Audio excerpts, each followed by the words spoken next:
Hi, my name is Brian Ham, and I have bipolar 1. So bipolar disorder is characterized by you have mania and you have depression.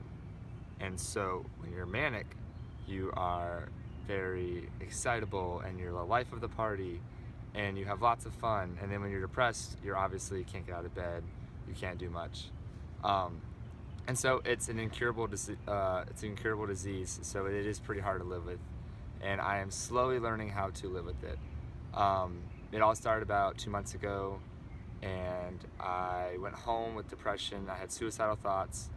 Um, it was October 12th, 2014 is when it all started. And I was home and I was isolated. I lost my friends, I lost relationships, I lost a girlfriend, I lost 2 jobs over being bipolar. And so because of that, I almost feel like I lost 2 years of my life. And so because of that, I want to help others with this condition, with depression. I want to help others with mental illness, because it's not talked about enough. It happens to a lot of people, and it needs to be talked about.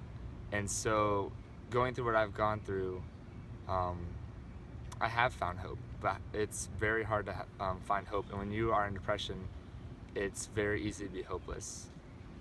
And so that is why I want to bring hope to others.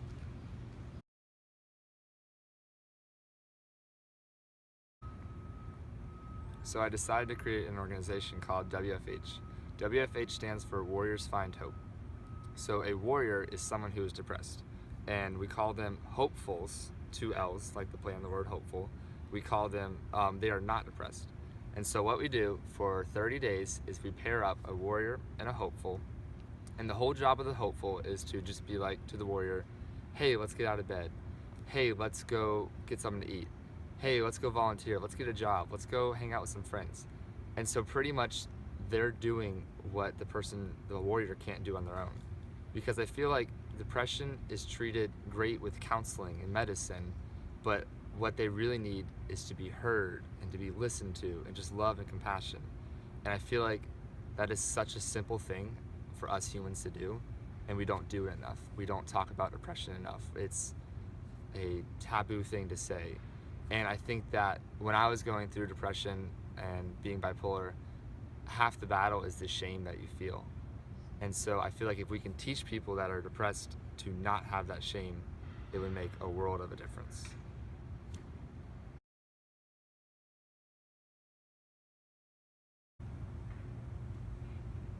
Alright, so to help garner attention for our cause, we made up this thing called the Compassion Challenge. And so what the Compassion Challenge is you go to a stranger, and you ask them questions about love, and like, what does love mean to you? And do you have a husband? Do you have a wife? What do you love about them? What keeps you guys together? What's the biggest aspect that's important to your relationship? And you just ask them a bunch of questions that makes them look really good. And then you ask them, hey, can I post this on Instagram, Facebook to just share your story? And if they say yes, you do that. If they say no, you gotta start over. And about 9 out of 10 say no, so it's a process. And so I'm hoping it catches on. So like the ice bucket challenge, and that like caught on. So I'm really hoping it catches on one day in the Compassion Challenge. And so you see like, oh, how many people can I do in one day or something? And so far the record's only 6, but I think we could do better than that. And so that is what the Compassion Challenge is. Alright, so living with a mental illness makes your faith very rocky. On the one hand, I thought that I was never allowed to get mad at God because I respected him and I've always been a Christian, and I'm like, oh, I can't question him, I can't question my faith.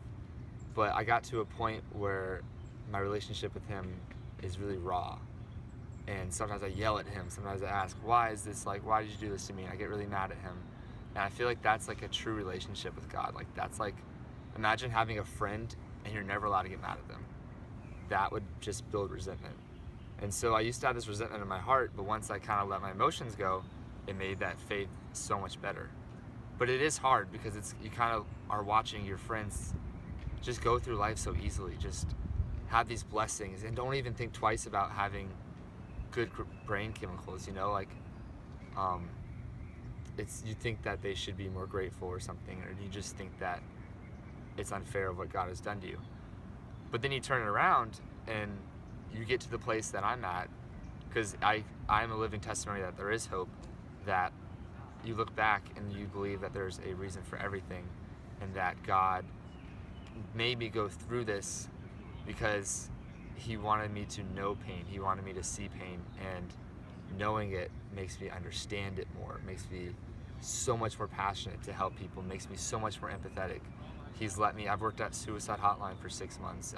I've talked to people through so much, and I never would have found my passion. I never would have found what I want to do as a career if he didn't bring this pain.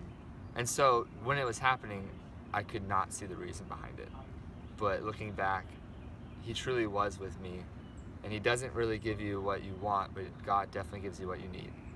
And so I'm a living testimony that you can have something happen to you. You can think the world's unjust and unfair, and that there's so much pain in the world, yet still believe in God, and that there's a reason for the pain.